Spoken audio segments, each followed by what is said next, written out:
So yeah, ionic is the attraction of positives and negatives. Metallic bonding is not among different elements, but among the same. Like when you have iron or aluminum or copper or gold or whatever, metals are attached and attracted to one another with a very unique type of bond known as the metallic bond.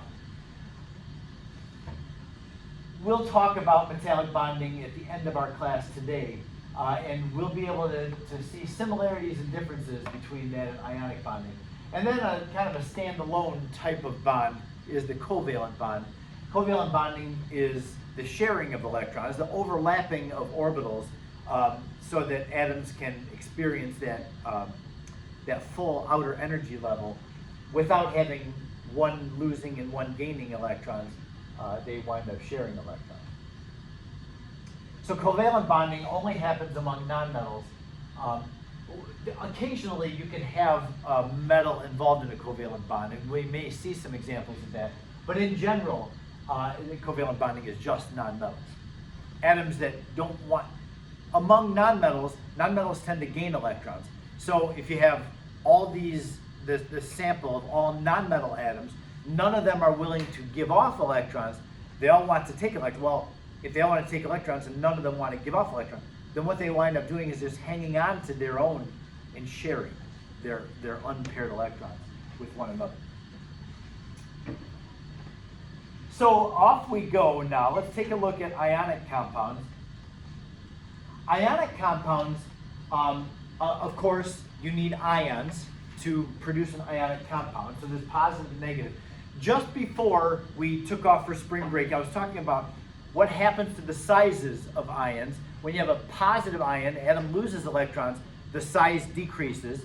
So if we have this ionic compound, we're going to assume that the purple ions are the positive ones, because when an atom gains electrons, it now has more electrons than protons, and it will puff out. So we'll assume that the green ions here are the negative ones. I'm going to jump around on this slide some. One of the things that we need to know about ionic compounds is at room temperature, ionic compounds are going to arrange themselves so that the positive ions are as far as they can get from each other, and the negative ions are as far as they can get from each other. Because as we know, positives will repel other positives, and then negatives repel other negatives. So you've got the positive attracting the negative, but the positives are trying to stay away from the other positives, and the negatives are trying to stay away from the other negatives. So they will make something called a crystal. A crystal, specifically, crystals are not just any solids. The word crystal means specifically that you've got a very orderly, repeating pattern of the arrangement of atoms. So because ionic compounds arrange themselves as crystals, they're always solid. Ionic compounds are always solid at room temperature. All ionic compounds. You don't ever have any ionic compound at room temperature that's a liquid or a gas. They're attracted to each other. They're strongly pulled together, and they tend to be. They're always solid. Another thing about ionic compounds is that there's not individual molecules.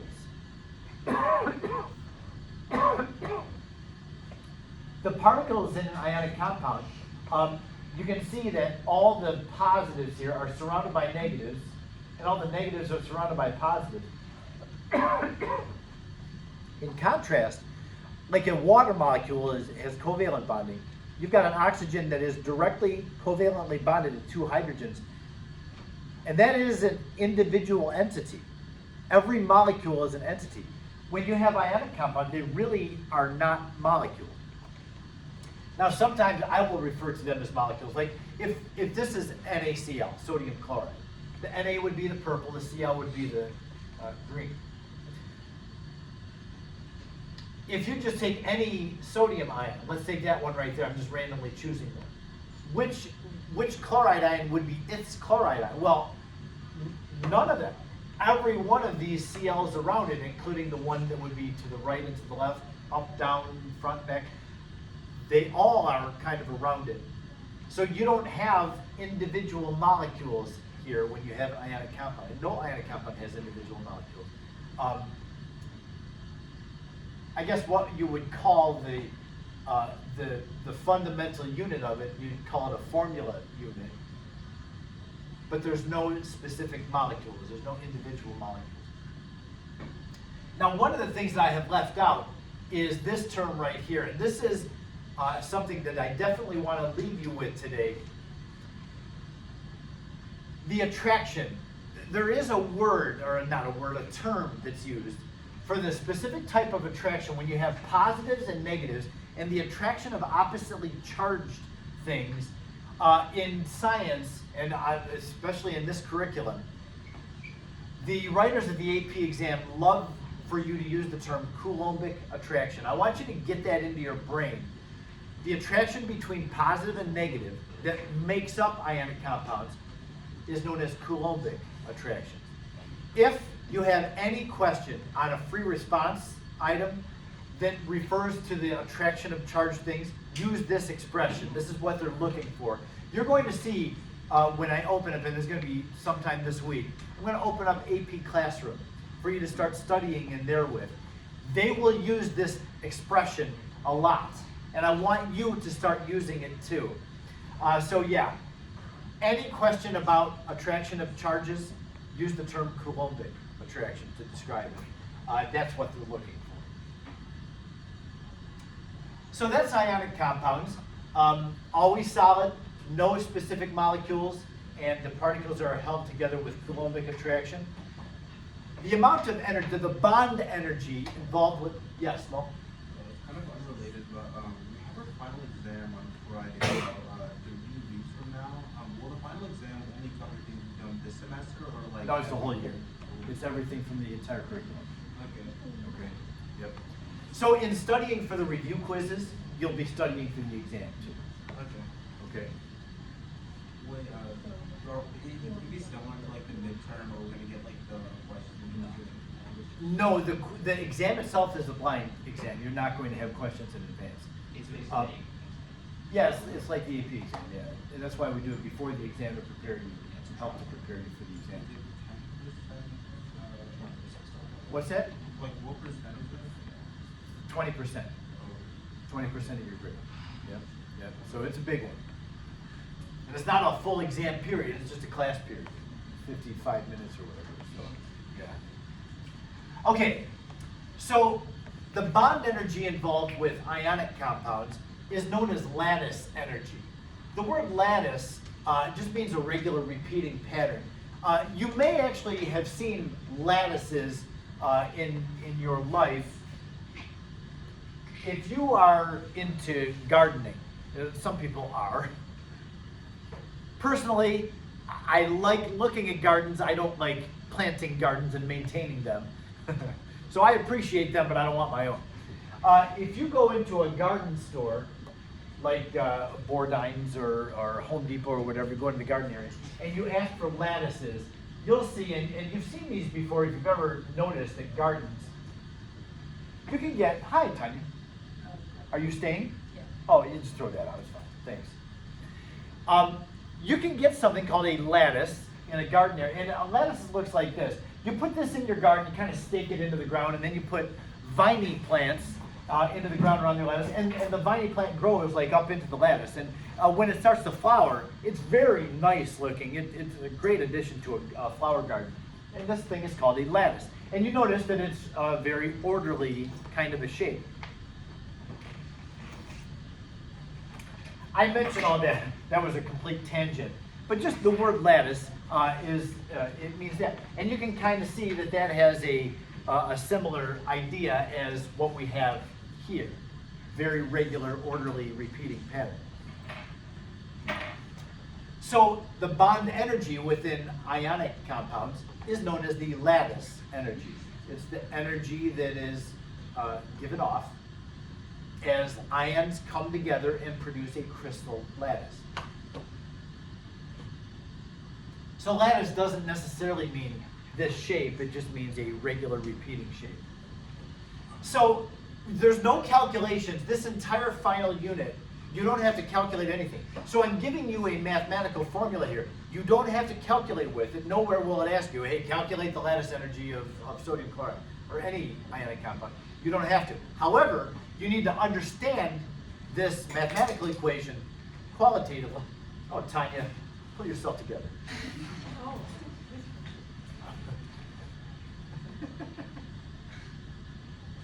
Are you just getting here? Okay.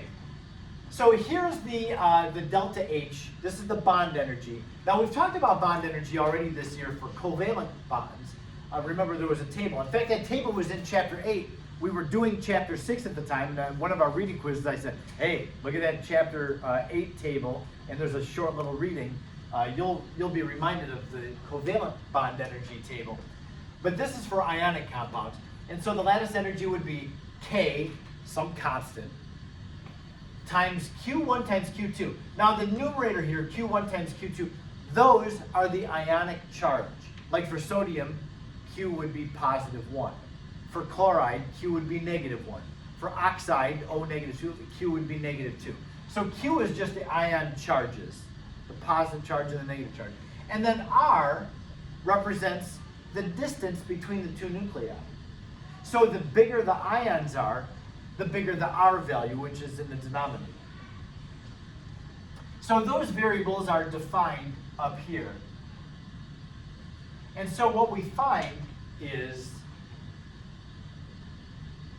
the strongest ionic bonds would give us the most stable ionic compounds, and that means that the strongest bonds would be those that have high charge, so the bigger the numerator, the higher the lattice energy.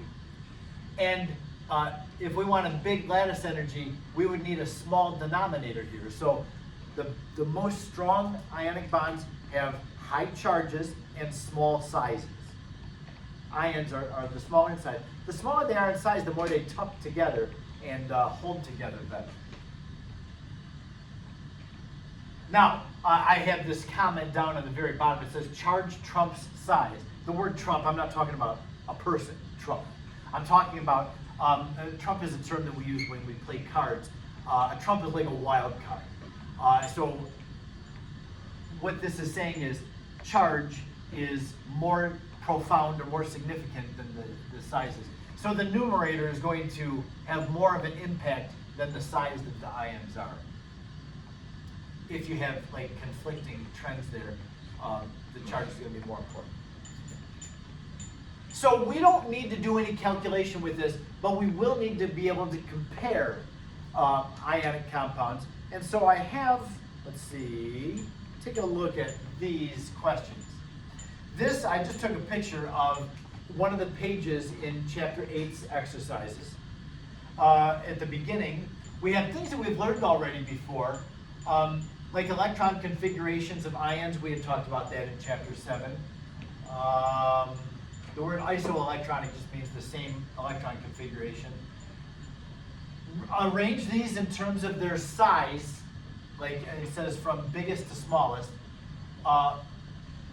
So yeah, neutral copper, copper plus 1, copper plus 2. Can we arrange these in order of size? We talked about that in chapter 7. What happens to sizes of things when they become ions. So we should know that. But then we get down here to numbers 55 and 56. Which compound in each of the following pairs of ionic substances has the most exothermic lattice energy? Weird. Oh, it has frozen. Here we go again, with the Apple TV being bad. Oh, now it's not going to connect.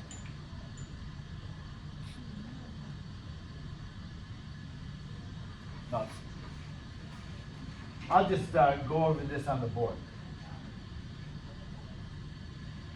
Ah, man.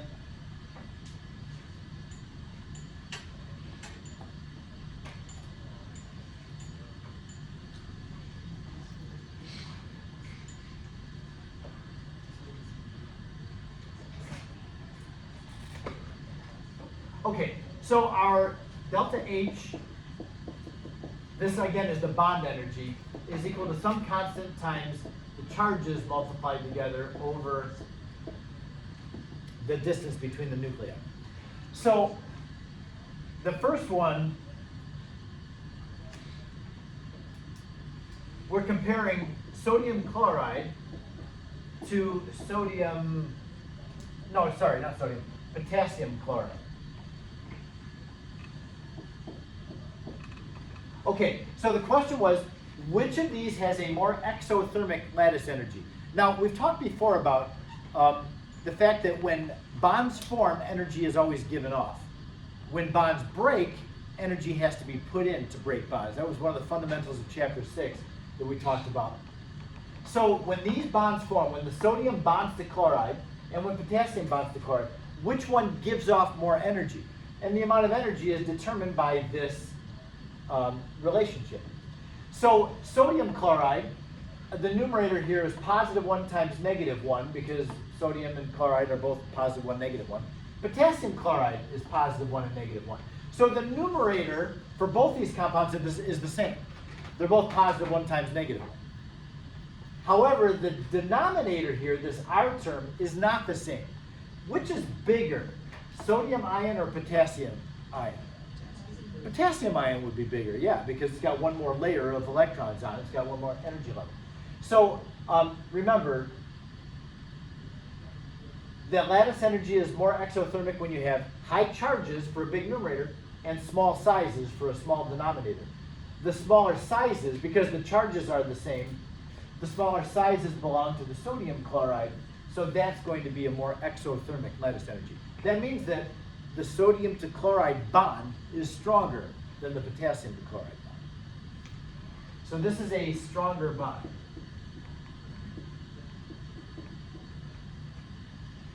The next example that they give is LiF, lithium fluoride, and LiCl. This is the same idea. Both are +1, -1, so the numerator is the same. But this one has the smaller ions. They both have lithium in them, so that doesn't change. But fluoride is smaller than chloride. So those two nuclei are closer together in lithium fluoride than they are in lithium chloride. So that's the stronger bond. Then we go down here, I'll go farther down. The last one was, I'd go to E. Sodium chloride again, NaCl, versus sodium oxide. So we have sodium chloride, sodium oxide. Between these two, that's a +1 and a -1. So the numerator would be -1 here, multiplying them together. But this is a +1 with a -2. So in this one, the numerator is going to be -2, where this one, the numerator is -1. This one has the higher charges, one of the charges is higher, and roughly the same size. Chloride is one down from, it's got one more energy level of electrons, but oxygen is a -2, so the more electrons an atom gains, the more it puffs out. So they would have similar sizes. I don't know if they're the same, but they'd be close to each other. But the sodium oxide would have the bigger numerator. And again, higher charges means stronger ionic bond, stronger ionic attraction. So that's the lattice energy. Lattice energy is the amount of energy given off when an ionic bond forms. And I guess the opposite is true as well. Lattice energy tells you how much energy you have to put in to get the ionic bond to break. Yeah. Will we ever be given a problem where both the elements in the compound are different? So this would have. Yeah, I mean, in every case, there's one of these is similar. Not always. No, like in this one, F was. I'll just do one more.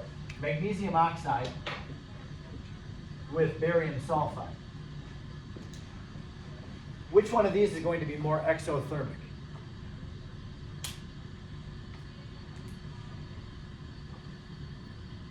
Well, when you find them on a periodic table, they're both +2 and -2. So the numerator is going to be the same for both. Therefore, we have to come down to how big the ions are, and there's one clear winner here. Magnesium is smaller than barium, and oxygen is smaller than sulfur, right? So this is the one. It's got smaller ions, smaller distance between the two nuclei. Yeah? Will we get any questions for us, like one part of the compound is bigger and another one is smaller? Probably not, no. I don't think you're gonna see that. So that's the deal with ionic compounds. We've got that component there of the lattice energy. I'm gonna try to connect again.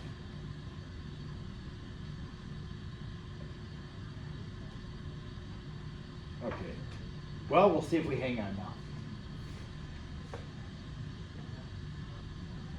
I also wanted to introduce metallic bonding, and I'm not going to need long to talk about metallic bonding. I think I only have this one slide, and then there's like a comparison between metallic and ionic on the next slide. So, metals have some unique properties. I'm going to start this slide by looking at the bottom of the slide.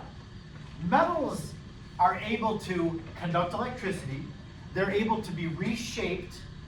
That term is malleability. And metals are strong. Like all of our equipment, tools are made of metals, vehicles are made of metals, vehicles like airplanes and trains and cars made of metals in general. Motors are made of metal. Things that have to be strong are metals. So these unique properties of metals warrants us thinking about, okay, how are metals held together? This is the theory. Again, this is just a theory about metals. We don't really know. This is our best explanation for why metals have these unique properties. We think that metals are strong and they conduct electricity and they can be reshaped because we believe that metals don't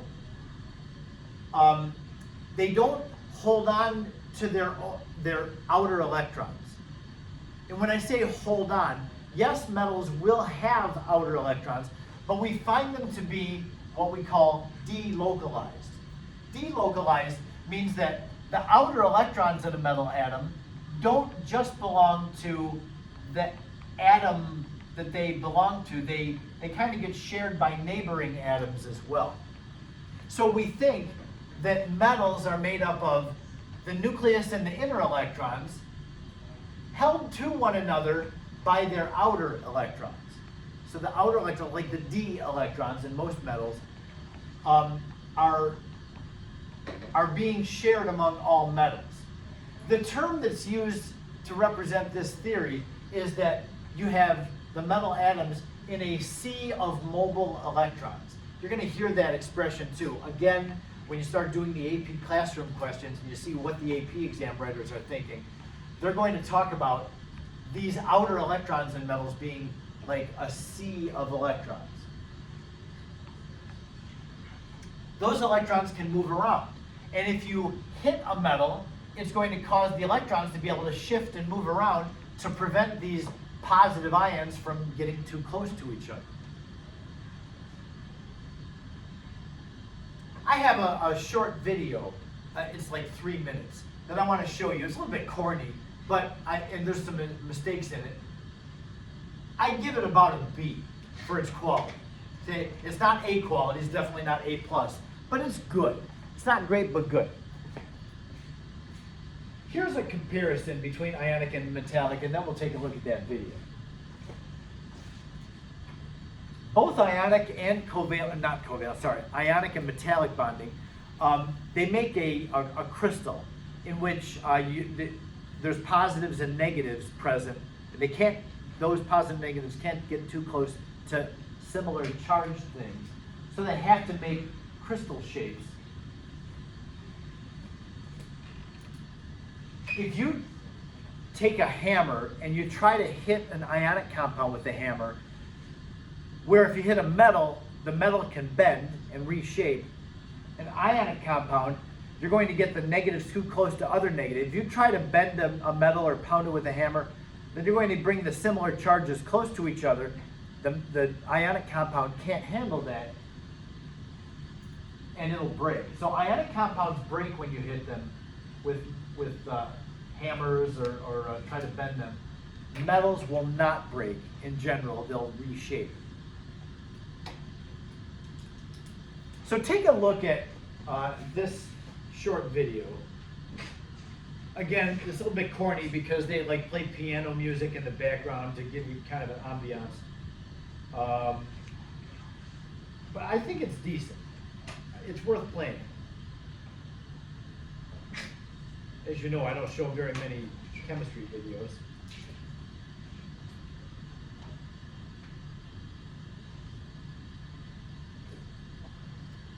All right.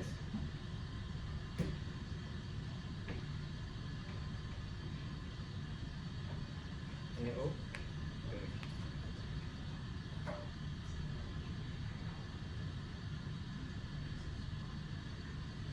okay. I've got the closed captioning for the words. Does that get on your nerves? Okay. Here is this. See what I mean?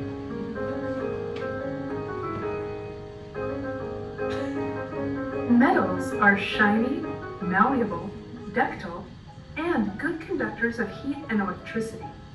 The structure of metals and the nature of metallic bonds explains some of these typical features. Metals are made up of positive ions closely packed together in crystalline solids. The positive ions are surrounded by a mobile sea of electrons. These valence electrons are free to move away from their atoms of origin. When one electron flows away, another one moves in to take its place, due to the electrostatic attraction between the cations and the electrons. This is the nature of metallic bonding, what holds a metal together. Compare this image of a collection of cations surrounded by a mobile sea of electrons with ionic bonds, where oppositely charged ions are held together by electrostatic attraction, or covalent bonds, where two uncharged atoms share their valence electrons. Metallic bonds are much weaker than either ionic or covalent bonds. The highly mobile sea of electrons is responsible for the shininess of metals. Photons of light are more readily absorbed by free electrons, which can easily jump to a higher energy level. Then, when they fall back down a level, the energy is re-emitted as light. The color of the metal is determined by the wavelength of light which is re-emitted. Similarly, this free flow of electrons explains the ability of metals to conduct heat and electricity. When you heat up a metal, the free electrons quickly start vibrating. Increased kinetic energy means increased temperature. When an electric current is applied to a metal, electrons enter from one side, causing repulsion and generating movement within the sea of electrons. I think that And an image equal is number good. of electrons exit the metal as the number that entered. The mobile sea of electrons also explains the malleable nature of metals. If you strike an ionic crystal with a hammer, it shatters. This is because the applied force pushes like ions close together. They violently repel each other, breaking the crystal apart. In contrast, if you hit a metal with a hammer, it doesn't break, it just dents. Metals are able to deform in response to an applied force. The mobile sea of electrons shields the cations from each other, preventing violent repulsion and allowing the metal to change shape. The most malleable metal is gold. A similar property to the malleability of metals is their ability to be pulled into long, thin wires. We call this ductility. Ionic compounds are not ductile for the same reason they are not malleable in general. If an ionic compound is forced into a long cylinder, it breaks apart because of the repulsion of like ions. In contrast, a metal can be pulled into a long cylindrical shape because the cations can line up, shielded from each other as the fluid-like sea of electrons flows around them. The most ductile metal is platinum. Almost all metals are solid at room temperature, the cations forming a recognizable, tightly packed shape. Can you think of the exception? Mercury is the only metal that is liquid at room temperature. There are 4 other metals that melt very close to room temperature: francium, cesium, gallium, and rubidium. So yeah, the images that they show, I think, are better than what I can present. How, like with ionic compounds, if you try to distort their shape, they'll just break because you're getting the similar charges too close to each other, which does not work for them. I had mentioned that there are mistakes, 2 big mistakes that they made in this video. I want to show them to you. Where they were doing this. This was an oopsie. A metal. The free electrons quickly start vibrating. Yeah, Increased you kinetic. catch that when she said that heating up a metal does not just cause the electrons to move faster, it causes the whole atom to shake. They didn't show the red part shaking, but they should be shaking. They were just talking, oh, the electrons shake faster. No. The whole atom vibrates faster. It's not just the electrons doing that, because it's the particles' kinetic energy, not just the electrons' kinetic energy. Energy means increased temperature. So yeah, they messed that When an up. electric current is applied to a metal, The other thing that I thought was not well done is this. They're making metals are able to deform in response to an applied force. The what they're showing when they pound a metal down. They're showing that it looks like it becomes more dense. It does not become more dense. A metal, if you reshape it, it still has the same density. It's still got the same distance between particles. That's not what's being showed here. They're showing before they pounded it, the particles were spread far apart, and then after they pounded it, they're squashed together. This is inaccurate as well. Now, the metal can be reshaped because the electrons can move around and help to keep these positive charges away from one another. But yeah, this is definitely showing a change in density. Metals don't change their density when you pound them or reshape them. So anyway, other than that, I thought the video is at least worthy of showing in class. Okay, so then tomorrow I'll spend just a few minutes talking about covalent bonding, a little introduction to that, and without getting too deep into that, then we'll start.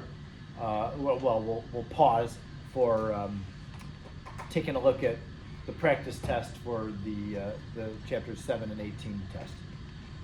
So that's it. I'm done today.